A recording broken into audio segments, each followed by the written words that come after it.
Hello, everyone, and welcome to this next episode of SPINcast. Here I have PJ Farrell here with me at Cleveland State University, but I'll hand it off to him to let him introduce his program and his role within the program, and we'll get started. Hi, everybody. My name is PJ Farrell. I'm the Director of Esports at Cleveland State. Just kicked off this fall. We are the 19th athletic program that got added to Cleveland State, and we are currently one of the only co-ed teams that exists on campus. We are located in the heart of downtown Cleveland. It's a beautiful, gorgeous campus right downtown, 5-minute walk from Cleveland Guardians, Cleveland Cavaliers, who we are partnered with. And we're actually located about 10 minutes off campus. We play most of our games at the Cavaliers Legion facility, which is run by the Cleveland Cavaliers and their professional 2K team. That's awesome, and kind of a little bit of a rarity still these days as a Division I program kind of getting into full support of esports. So kind of diving right into it here, are you guys mainly a varsity more so program? Do you have club aspects as well? Yeah, so we are a varsity program. We had 55 students try out this past fall. We had 28 that we ended up keeping up on the team. And we are looking to expand. We're going to have tryouts again in November for our spring season.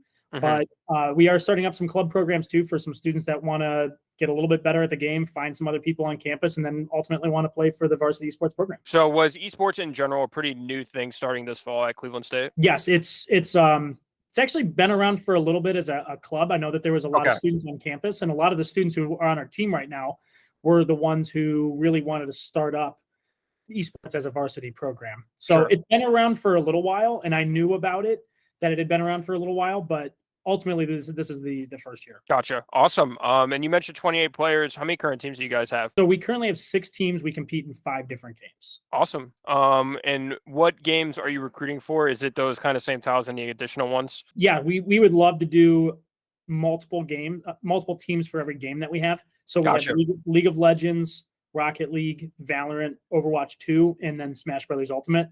We're looking to start up a team for Rainbow Six this upcoming spring. Awesome there. And do you guys offer any esports scholarships as well? We do. So as the program grows and as we get more and more players, we'll be able to offer more and more scholarships as we go. But starting this first year, we were able to give some scholarships away to some of our players.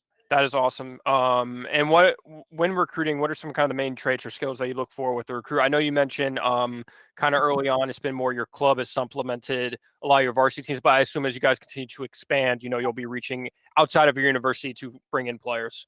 Yeah, so we're looking mainly for students who really want to participate and really want to turn esports into a varsity program. So right now, looking a lot at GPA, looking for a lot of students who want to communicate well, and really want to feel like they're kind of involved in more of a family as opposed to a really big, grindy, heavy kind of an esports program. We're looking to really build community and, like a family-oriented feel. No, I mean, that makes a lot of sense there. It needs to be a team environment or otherwise won't really work out. So you mentioned that you guys play a lot of your stuff at the Cleveland Cavaliers, like 2K facility. So I'm going to assume you guys haven't really hosted any events or anything due to also you guys being a pretty new program. Correct. In the future, are you guys looking to run any camps, other types of events as well? Yes, we're actually speaking with athletics right now to set up a camp for this upcoming summer for any high school students who want to learn a little bit more about esports. Awesome. Be able to play with some of our players, but we also want to teach some skills because I think esports has a lot of skills. We want to focus a lot on communication, want to do a lot of computer building, and people be able to troubleshoot their own technology, be able to build their own computers at home if that's something that they want to get into, networking and figuring out those things. So in the camps, we're not only going to be teaching esports, we're actually going to be educating technology as well. Do you guys currently have a plans to add an esports facility or space on campus, or is the plan to continue to kind of partner with the Cleveland Cavaliers and play through their facility? Yes, also a great question. So for the next 2 years, this year and next year, we have a contract with the Cavaliers 2K facility. So we will be there for 2 years. After year 2, we're looking to reevaluate and maybe be able to build something on campus. Awesome. So for the viewers watching may not be familiar with their space, what does their space kind of look like? Their space is beautiful. It's 2,600 square feet. It has 24 stations currently, with a couple extra gaming laptops that we can throw on the side if we need to. There's room for spectators. And one of my favorite parts is that we actually have 2 streaming rooms for shoutcasters. So we've been bringing in some high school students to do some shoutcasting for us. and some fans that we've had that really wanted to try shoutcasting for the first time. So we've had shoutcasting going on.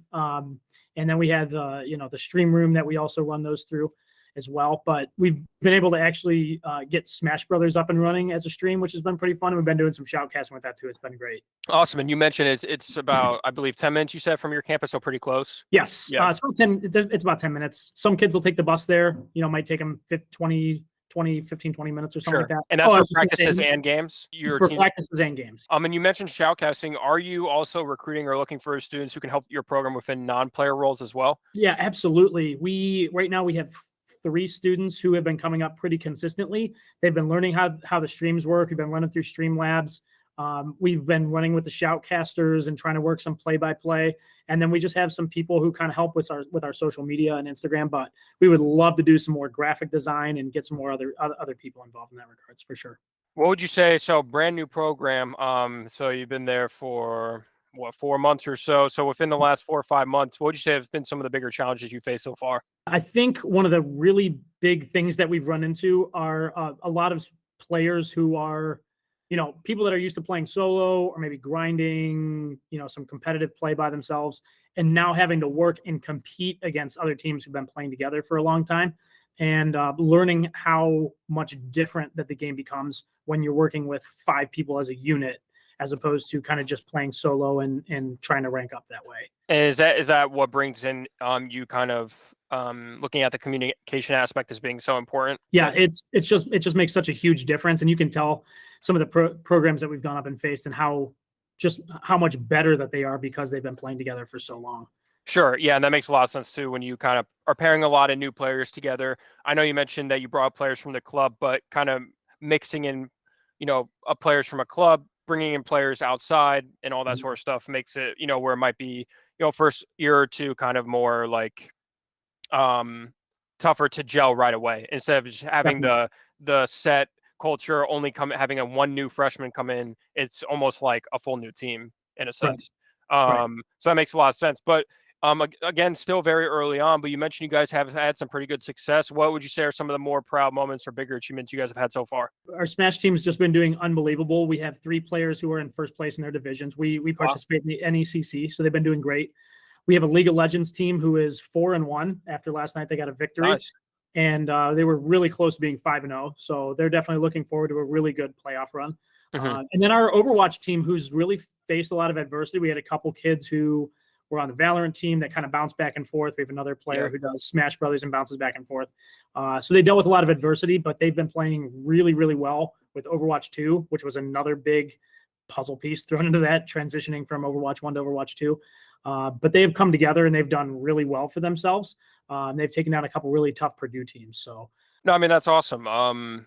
Being able to come in and compete at that level already. As you said, almost doing it kind of on the fly as your teams are still gelling and all those things. So it'll be exciting to see what you guys can do to finish out this semester, coming into next semester, and even as the years come on, and you're able to continue to put that together there. But kind of wrapping it up here, for any player or student watching, if you could give any piece of advice to them, what would that be? The biggest piece of advice that I can give is make sure that you go out and talk to as many schools as you can. There's a lot of schools that are looking for the best of the best player, but there's a lot of schools that are also just looking for some players who want to be a part of something bigger and try to grow their programs. So even if you maybe don't think I'm not good enough to play esports, you can be good enough to play esports. A lot of our players went from, maybe being a mid gold to, a high diamond just over the last few months because they've been playing together and working hard. So you can do it. Reach out, talk to a bunch of schools, find a place that has an esports program. And if that's something that you're passionate about, you pursue it. And obviously you have the programs that get a lot of the shine, like in Rock League, like the Northwoods of the world and stuff like that. But there are now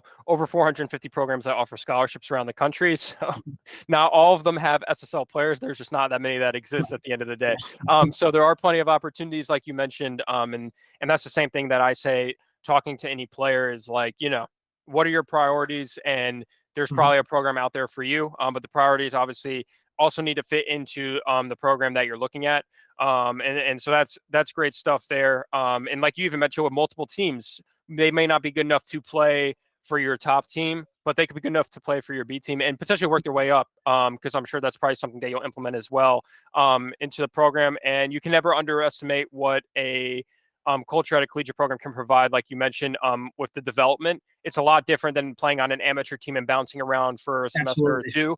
And you're coming in, you have a coach or director in place like you have coaches under yourself, but also then being able to play with a team potentially up to 4 years, and it's basically the same team in comparison when we're amateur a lot of times, at least from my experience and seeing different things that happen. You're bouncing around at the end of the day.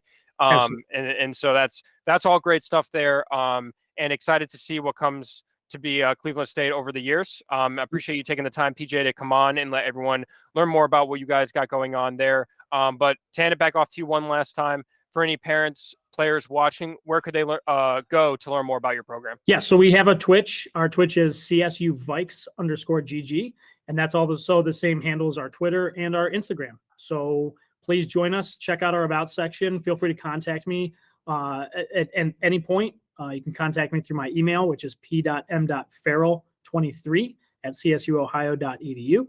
And look forward to hearing from you guys real soon. Awesome. Thanks again, PJ, and we'll catch everyone on the next episode.